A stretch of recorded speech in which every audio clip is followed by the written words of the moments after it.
Asante sana ndugu mtangazaji.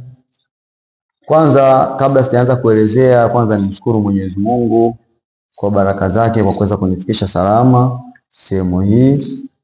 Nikiwa niko live kabisa nazungumzia kwa mfano ndo unaanza kujenga, umeshafikia hatua ya kupaua na ndo ujenzi wako wa kwanza, mambo gani unapaswa kuyajua kuhusu bati? Kwanza ndugu mteja, unatakiwa ujue bati unataka kupaulia ni bati ya aina gani. Aidha ni bati ya rangi au zile bati ambazo sio za rangi zilizopo kama sufuria zile za zamani.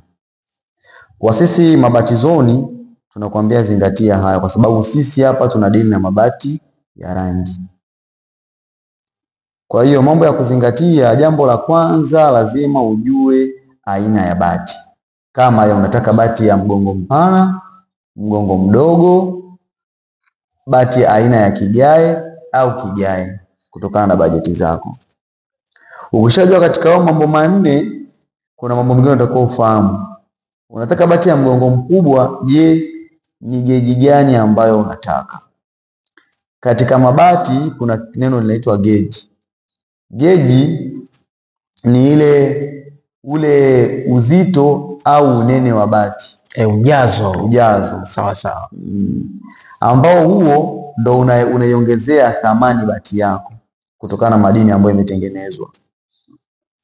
Maana bati imetengenezwa na madini ya aina 4. Kwa hiyo yanakuwa yapo katika ujazo. Aina ya kwanza au madini ya kwanza ni madini ya aluminium. Madini ya aina ya pili ni madini ya aina ya zinki, aluzinki. Aina ya tatu ni iron ore. Na aina ya 4 silicon. Kwa hiyo katika bati unapoona ni nyepesi au ni nzito inategemea na ujazo. Kwa hiyo kama bati ni nyepesi, basi ujazo wa hayo madini ni mdogo. Sawa sawa. Kwa hiyo inakuwa nyepesi. Na ikiwa nzito, ujazo wa hayo madini nayo ni mazito. Ujazo wake ni mwingi. Sasa hapa kipi ambacho yani nyepesi ama nzito, lipi bati bora kabla hujaendelea mbele? Sawa. Bati nyepesi lakini sio nyepesi sana, nyepesi ya kawaida yenye ujazo wa madini ya aluminium, zinki na silicon na iron ni mazuri. Kwa sababu gani? Kwanza bati hiyo inakuwa imenyimwa madini ya chuma. Kwa sababu tunajua chuma ni nzito. Na katika madini yote ambayo nimeyataja hapo, sawa, madini ya chuma ni madini ambayo ni ya bei nafuu, tofauti na aluminium na zinki. Sawa sawa. Ndio maana umeona watu wanaochimba madini ya chuma bei yake ni nafuu. Kwa hiyo kama bati ambayo unanunua ikiwa ni nzito, ikajaa madini ya chuma, lakini ikiwa ina geji ndogo, labda ni geji 30, lakini ikiwa ni nzito, bati hiyo iogope. Kwa sababu bati hiyo tunajua chuma rafiki yake ni kutu. Kwa mji wetu na watu ambao wako mikoani, tunajua mazingira ya Dar es Salaam, mazingira ambao watu wako maeneo ya coastal region yana chumvi chumvi. Kwa hiyo inapokuwa chuma imepata chumvi, nini kinatokea? Bati inapata kutu na inatoboka. Sawa. Kwa hiyo usikimbilie bati ambao ni nzito huku unataka geji 30. Geji 30 inakuwa ina viwango vyake. Chukua geji 30 ambayo ni ya wastani, ambayo sio nzito sana. Pia hautoipa nyumba yako mzigo. Unakuta umejenga room zako 3 za kawaida. Sawa. Tayari nyumba ina mzigo ambao, alafu unaenda kuitia bati nzito, mwisho wa siku nyumba inakuwa imefanyaje? Imelemewa. Sawa sawa. Kwa hiyo bati nyepesi kuna baadhi ya mafundi nao wanaitumia, ni nzuri. Lakini thamani ya geji 28 na geji 30, geji 30 iko nafuu. Geji 28 ni nzito zaidi, lakini ina ujazo wa madini ya aluminium, zinki na iron ore, ambayo iron ore bado inapungua. Kwa hiyo inakuwa aluminium ni nyingi na zinki ni nyingi. Sawa sawa. Kwa hiyo bati ile inakuwa ina high protection ya kujilinda na nini? Na rust. Sawa? Sawa. Kwa hiyo kuna geji 30, kuna geji 28. Kwa hiyo unatakiwa ujue unataka bati ya mgongo mkubwa au mgongo mdogo. Geji gani? Geji 30. Hayo ni mambo ya kuyajua. Ndio? Okay, sawa. Nadhani mfuatiliaji wa Miujiza TV kidogo hapa mkurugenzi ametoa elimu kwa ufupi kuhusiana na mabati. Especially kwa wewe ambaye leo hii ndio unaanza ujenzi, ujui maana siku hizi kuna kupigwa kwenye nchi, upigaji ni mwingi. Kwa hivyo mkurugenzi ametoa elimu, na ukitaka elimu zaidi unaweza ukampigia simu kupitia namba zake, nadhani tunazo na tunazijua na zitapita hapo chini. Sawa. Sasa mkurugenzi, ama Mabati Zone Tanzania, kuna mtu labda kwa mfano tunataka tujue ofa. Kuna mtu anaweza kaagiza labda kanunua bando moja, bando tatu. Ofa zikoje hapa? Maana yake Watanzania wengi tunapenda sana swala la ofa. Sawa. Kabla sijataja ofa, sawa, katika mambo ya elimu ambayo nimeyatoa, geji, sawa, aina, halafu kuna material yanayotengenezewa. Kuna material ya chenga na material ya mtelezo, yale smooth mtelezo. Sawa. Kwa hiyo bati ikiwa geji 30, ikiwa aina ya chenga tayari bei yake ni tofauti na bati ambayo ni geji 30 na aina ambayo sio chenga ya mtelezo tu kawaida. Kwa hiyo bati ya chenga hata gharama yake imeongezeka, maana katika color coating baada ya kujazwa rangi ikatiwa nakshi ya madini ya kama mchanga. Okay. Sawa. Kwa hiyo katika akili yako, mtu ambaye unaanza ujenzi, unatakiwa ujue unataka bati ya aina gani. Let's say unataka bati aina ya kigae chenga geji 30, au bati aina ya kigae chenga geji 28. Kwa hiyo kila kimoja kimebadilisha nini? Bei. Isipokuwa mgongo mkubwa na mgongo mdogo, bei inabakia moja. Kwa hiyo ukinunua kwetu, tutakupatia elimu kama hii, tutakuunganisha na mafundi wazoefu ambao sio wapigaji. Sawa. Maana fundi akiwa sio mpigaji, fundi akiwa sio wako watu kusumbua, atafanya kazi siku chache aondoke. Sisi tuna mtandao wa mafundi mikoa yote Tanzania nzima, tunakuunganisha nao, unafanya nao kazi. Sawa. Na ukinunua kwetu, iwe ni bando 3, bando 5, bando 10, tunakusafirishia bure mpaka saiti kwako. Tunakusafirishia bure mpaka saiti kwako. Tunakupatia na ofa ya misumari bure kabisa. Yes, nadhani tumezijua ofa. Mimi kiukweli nimekuwa shuhuda wa Mabati Zone Tanzania, kwa sababu of course licha ya kuwa ni sehemu kama balozi, lakini nimekutana na watu wa aina tofauti na wamenipa ushuhuda wa aina tofauti. Lakini kitu pekee ambacho labda nataka nikifahamu na Watanzania pia wakijue, kuna wale ambao kama tulivyosema wanajitafuta, inamaanisha kwamba kipato chao ni cha kawaida. Kwa hivyo najua kwenye ujenzi swala zima la kipaa ni swala ambalo halina kuungaunga tena. Yaani kuungaunga unaweza kaanza kwenye foundation na vitu kama hivi, lakini kwenye ujenzi tukianzia kwenye nini wanasema top course pale, yani hapo ni full. Sasa mtu anahitaji kumake, sio anasema kufanya nini, kuwekeza.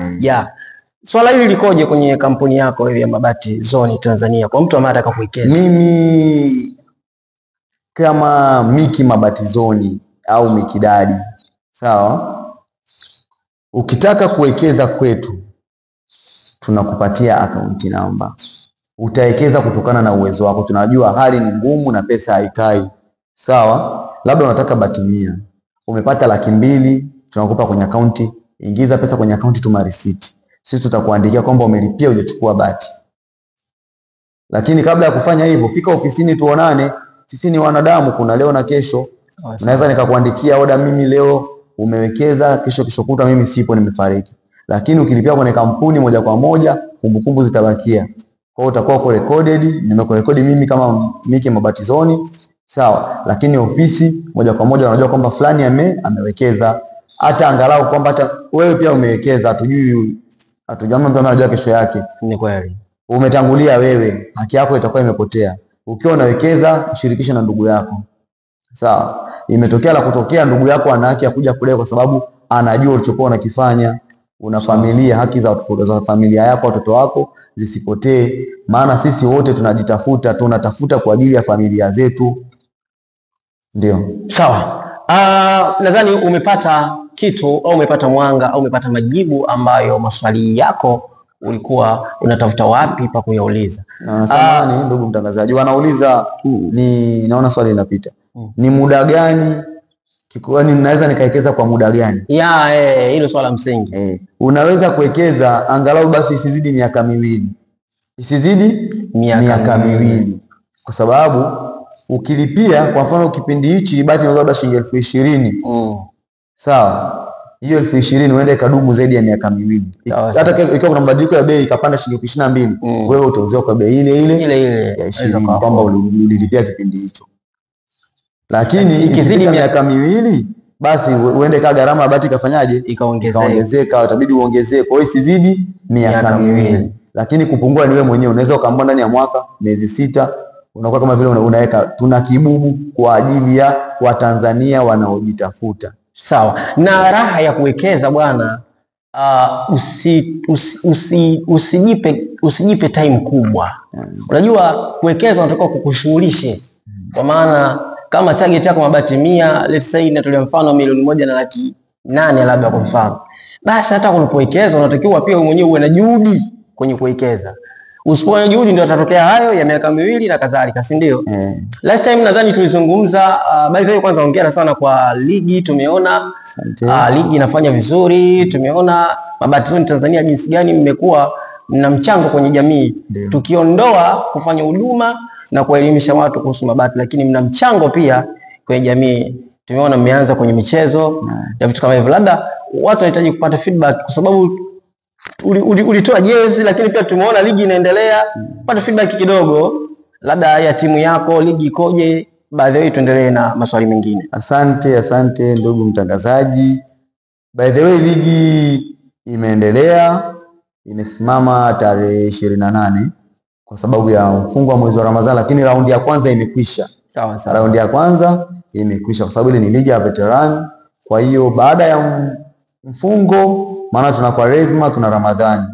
Kwa baada ya mfungo na pia kutakuwa ligi kuu imesimama, maana huwa sisi ligi yetu inategemea ligi ya TFF.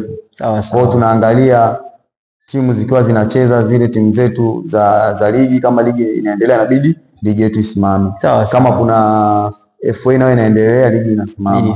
Kuna michuano ya kimataifa ligi inasimama. Kwa hiyo tutatoa ratiba, tutapewa ratiba kwa siku zinazokuja mbele. Siku ya Jumamosi kutakuwa kuna mkutano mkuu wa veterans utakaofanyika Dodoma. Inshallah watu ambao wanatakiwa kwenda na mimi naweza nikawa ni mmoja wapo. Kwa hiyo tutaenda kuona kipi ambacho kimepangwa, kipi kinachotaka kuendelea. Lakini raundi ya kwanza imeisha. Timu yangu ya Buguruni Veteran imepoteza mechi takriban 3. Kwenye kundi imetoka na pointi 4 ikiwa ndo ya mwisho. Lakini bado hatujakata tamaa. Mipango tumeipanga, tunasajili bado. Sawa. Kwa hiyo tunaamini tutarudi kivingine. Sisi Mabati Zone tupo katika kutoa huduma na pia tunasimamia burudani. Kwa hiyo baada ya hili la mpira pia tutakuja na surprise. Mabati Zone tutamtambulisha mwanamuziki wetu. Kwa watu mjiandae, wateja wangu, wateja wetu mjiandae, tutatambulisha na mwanamuziki wetu. Kwa hiyo na burudani pia itapatikana.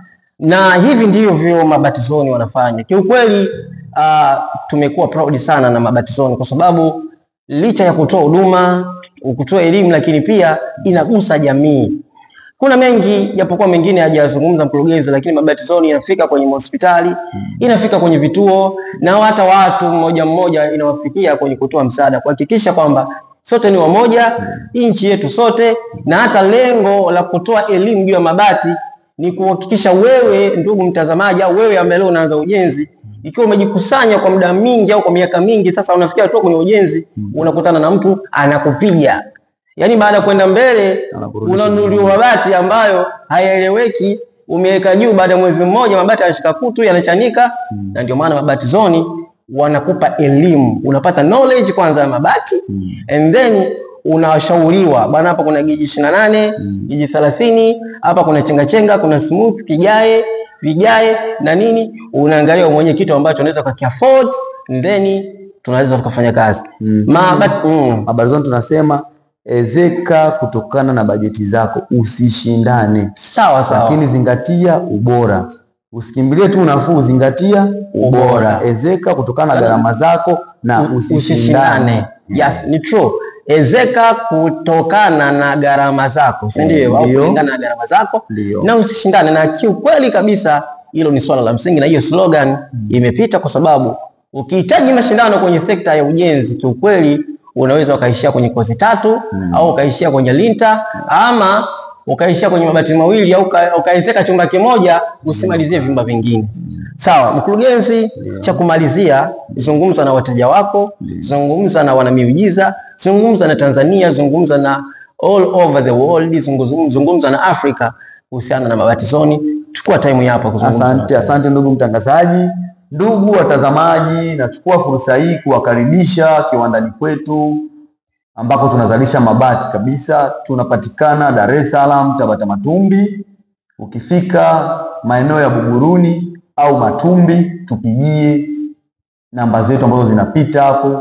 Pia nakutajia, unaweza ukaziandika 0766 61 66 76. Narudia tena 0766 61 66 76 au 0655 08 1773 0655 08 1773. Ukinunua kwetu kwa sisi Mabati Zone utapata ofa ya misumari bure. Tutakusafirishia site, sio tu Dar es Salaam, hata wa mikoani tunasafirisha mikoa yote bure kabisa. Kwa hiyo tunakukaribisha kuweza kununua Mabati Zone. Ukinunua na sisi ni sawasawa umeisaidia jamii. Ukinunua na sisi ni sawasawa umenyanyua jamii, kwa sababu mwisho wa mwaka kuna watu ambao pia wanahitaji mitaji. Sawa, hatuwezi kumwambia kila mmoja. Kwa ile return ambayo inapatikana ofisini kwetu, maana wazalishaji wakuu ni Polaris Building Material kama mnavyoiona hapa. Hawa ndio mabosi zangu, Polaris Building Material ambayo ipo Tabata Matumbi, na mimi Mabati Zone napatikana hapo hapo Polaris Building Material. Kwa hiyo karibuni sana kiwandani kwetu, karibuni tuwahudumie. Tunahudumia, huduma bure kabisa, elimu, tunatoa elimu bure. Sawa, tunakuunganisha na mafundi bure, na pia kama una site yako, sisi tunakuja kukufanyia tathmini bure kwa gharama zetu. Hata kama ni mkoani, tuna mafundi, tutawaagiza, watakuja kufanya tathmini bure kwamba unatakiwa ununue bati ngapi. Asanteni kwa muda wenu. Yes, nini sasa unachokihitaji Mtanzania? Nini ambacho unakihitaji Mwanamiujiza TV? Leo tulikuwa na Miki Mabati Zone, lakini pia tulikuwa na Mabati Zone Tanzania. Maana Miki ni jina, lakini Mabati Zone ni kampuni. Kwa hivyo leo tulikuwa na Mabati Zone Tanzania. Nadhani tumeona na tumejua huduma ambazo na ofa ambazo zinapatikana, lakini pia kuna faida ya elimu tumeipata kuhusiana na mabati. Wengi tumekuwa tukijenga lakini hatujui nini maana mabati. Kwa hivyo leo, lakini nikwambie tu, piga simu kupitia namba ambazo zimetajwa, lakini pia zinapita hapo chini. Na kwa wewe ambaye leo una mitandao ya kijamii, unaweza kaingia Instagram ukaandika Mabati Zone TZ. Mabati Zone TZ, hakuna underscore, hakuna gap, hakuna space. Mabati Zone TZ, then unaweza kaenda DM direct, kaenda DM pale, lakini pia pale kuna namba. So unaweza ukapiga simu ukaomba ushauri, unaweza kupiga simu ukahitaji huduma, ofa ndo kama hizo. Kwa maelezo zaidi mengi, lakini unaweza ukapiga simu hapo chini, namba zinapita hapo. Subscribe Miujiza TV.